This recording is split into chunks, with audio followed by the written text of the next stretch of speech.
సంగారెడ్డి జిల్లా పట్టంచెరు ఎమ్మెల్యే మక్కిపాల్ రెడ్డి ఇంట్లో జరిగిన సోదాలపై ఈడీ ప్రకటన చేసింది. 2014 నుండి 2023 వరకు సంతోష్ సౌండ్ గ్రానైట్స్ సంస్థ పేరుతో వారికి కేటాయించిన పరిధి కన్నా మించి 272.83 క్యూబిక్ మీటర్ల క్వారీ తప్పడంతో ప్రభుత్వానికి 341 కోట్లు రియాల్ కట్టాలని కలెక్టర్లను ప్రభుత్వం ద్వారా మైనింగ్ సంస్థ నోటీసులు జారీ చేశారు.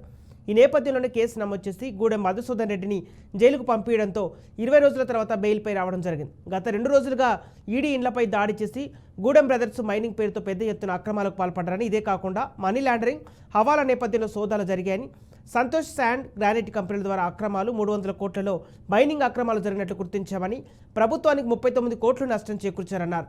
బ్యాంక్ అకౌంట్లలో అక్రమ లావాదేవీలను గుర్తించామని, వచ్చిన డబ్బును అక్రమ మార్గంలో డబ్బు మొత్తాన్ని రియల్ ఎస్టేట్లో పెట్టుబడులు పెట్టారని తెలిపారు. ఇక ఇదే అంశంపై మరింత సమాచారాన్ని మా ప్రతినిధి అబ్దుల్ బాసిత్ అందిస్తారు. సంగారెడ్డి జిల్లా పటాన్చెరు బీఆర్ఎస్ ఎమ్మెల్యే గూడెం మహిపాల్ రెడ్డి పాటు తన తమ్ముడైన గూడెం మధుసూదన్ రెడ్డి ఇంటిపై ఈడీ సోదాలు కొనసాగాయి గత 2 రోజులుగా. ఈ సోదాల్లో భాగంగానే 2014 నుండి 2023 వరకు 9 సంవత్సరాలు సంతోష్ శాండ్ అండ్ గ్రానైట్స్ సంస్థ పేరుతో 272.83 క్యూబిక్ మీటర్ల క్వారీ తవ్వడం జరిగిందని, దీంతోపాటు ప్రభుత్వానికి ఆదాయం గండిగొడపడం జరిగింది.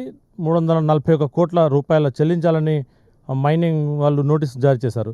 ఆ నేపథ్యంలోనే మధుసూదన్ రెడ్డికి ఈ గ్రానైట్స్ సంస్థ సంబంధించిన గూడెం మధుసూదన్ రెడ్డికి ఉన్న ఈ లావాదేవీల్లో ఆయన పేరు మీద నోటీసులు కూడా జారీ చేయడం, ఆ నోటీసులో పాటు ఈ వాళ్ళ క్వారీని కూడా సీజ్ చేయడం జరిగింది. ఈ నేపథ్యంలోనే అతనిపై కేసు నమోదు చేయడం జరిగింది. కేసుతో పాటు ఆయనకు జైలు శిక్ష కూడా పడింది. ఆ జైలు శిక్షలో పాటుగా 20 రోజులు అతను జైలు శిక్ష గడిపి బెయిల్పై బయటికి రావడం జరిగింది. ఆ నేపథ్యంలోనే ఇప్పుడు ప్రస్తుతం అయితే జరుగుతున్న ఈ ఈడీ దాడుల్లో పటాన్చెరు ఎమ్మెల్యే గూడెం మహిపాల్ రెడ్డి ఇంట్లో జరిగిన ఈ సోదాల్లో మైనింగ్ పేరుతో పెద్ద ఎత్తున అక్రమాలు పాల్పడ్డారని, మరియు మనీ లాండరింగ్, హవాలా నేపథ్యంలో సోదాలు చేయడం జరిగిందని, సంతోష్ శాండ్, సంతోష్ గ్రానైట్స్ కంపెనీల ద్వారా అక్రమాలతో పాటు 300 కోట్లతో మైనింగ్ అక్రమాలు జరిగినట్లు ఈడీ గుర్తించిందని తెలిపారు. ప్రభుత్వానికి 39 కోట్ల నష్టం కూడా చేకూర్చారు. బ్యాంక్ అకౌంట్లలో అక్రమ లావాదేవీలు గుర్తించాం. వీటితో పాటు ఈ అక్రమ మార్గంలో డబ్బు మొత్తాన్ని రియల్ ఎస్టేట్ వ్యాపారాల్లో పెట్టుబడులు పెట్టి సోదాలు చేయడం జరిగింది. ఆ సోదాల్లో 19 లక్షల నగదు స్వాధీనం చేసుకున్నారు. బినామీ పేర్లతో లావాదేవీలను గుర్తించామని ఈడీ పేర్కొన్నారు ఒక ప్రకటనలో. కొన్ని బ్యాంకుల లాకర్స్ కూడా ఇంకా తెరవాల్సి ఉంది. ఈ లాకర్స్లో కొంతమంది కూడా బినామీలు ఉన్నట్టు వాళ్ళు ఈడీ చెప్పడం జరిగింది. జరిగిన ఈ 6 నెలల కాలంలో ఈ మొత్తం సోదాలైనా సరే దీని మీద విచారణ చేపట్టారు.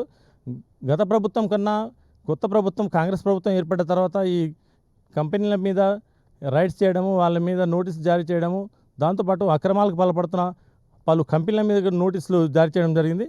ఈ సంస్థ కాకుండా మరికొన్ని సంస్థలు కూడా ఈ ప్రాంతంలో ఉన్న క్రషర్ల మీద దృష్టి సారించారు. వాళ్ళందరూ అక్రమాలు కూడా పాల్పడుతున్నారని చెప్పి ప్రభుత్వాలు వాళ్ళందరికీ నోటీసులు జారీ చేయడం జరిగింది. ఆ నోటీసులతో పాటు వీళ్ళకు ఎలాంటి శిక్ష పడుతుంది, ప్రభుత్వానికి ఎంత లాయల్టీ కట్టాల్సి వస్తుందనే తర్జన పడకుండా ప్రభుత్వం తన పని తాను చేసుకుంటూ వెళ్తుంటే ఈ మధ్యకాలంలోనే నోటీసులు జారీ చేసిన వారిపై కూడా ఈడీ దృష్టి సారించింది. ప్రస్తుతం అయితే మహిపాల్ రెడ్డికి ఉన్న బినామీలు ఎవరు, ఆ బినామీల పేర్లు ఎవరు తీసేసే ప్రయత్నంలో ఈడీ ఉన్నట్లు సమాచారం అందుతుంది. ఈ విషయంపై పూర్తి సమాచారం వచ్చేందుకు మనం వేచి చూడాల్సిందే. కెమెరామెన్ ప్రవీణ్తో అబ్దుల్ బాసిత్, బీఆర్కే న్యూస్, సంగారెడ్డి.